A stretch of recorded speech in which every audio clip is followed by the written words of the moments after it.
T'écris des Chez moi, histoires? j'écris des histoires. D'accord. J'en écris au moins 3 fois par jour. T'écris quoi comme type d'histoire? Je sais pas, j'écris des histoires qui me passent par la tête. L'école Jean Jaurès, située à Villiers-le-Bel dans le Val d'Oise, et Aide et Action, travaille pour cette année 2009-2010 à la réalisation d'un magazine 100% junior. Ce magazine, dont la sortie est prévue en septembre 2010, sera entièrement réalisé par les enfants. On s'est concentré sur l'interview, on abordera les autres types de documents après. Et en fait, mon objectif, c'était de faire émerger avec les enfants, en observant des interviews trouvées dans la presse, de faire émerger les caractéristiques spécifiques de ce type d'écrit.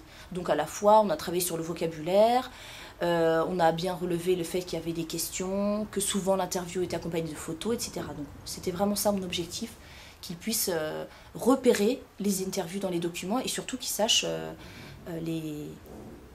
en refaire une, être capable d'en refaire une, quoi. Tous les élèves de l'école, soit environ 200 enfants, participent à la rédaction du magazine. Il a d'abord fallu équiper l'école en matériel informatique. Aide et Action a donc installé 5 ordinateurs dans les classes qui n'étaient pas équipées pour permettre aux enfants de taper les textes et de réaliser un site internet. L'école a ensuite procédé à l'élection d'un comité de rédaction. Dans chaque classe, un enfant a été désigné pour porter la voix de ses camarades et discuter des différents thèmes abordés dans le magazine.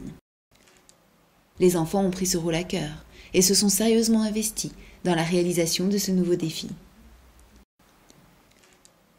Pour les enfants de l'école Jean Jaurès, le monde du journalisme, avec ses techniques, ses secrets et ses modes d'écriture, est encore totalement inconnu. Mais malgré les difficultés, l'enthousiasme ne faiblit pas. Aidés de leurs professeurs, les enfants ont d'abord établi un planning précis pour s'assurer que le magazine serait prêt à être publié à temps. Les mois à venir s'annoncent chargés, certes, mais peu importe, professeurs et élèves sont plus que motivés.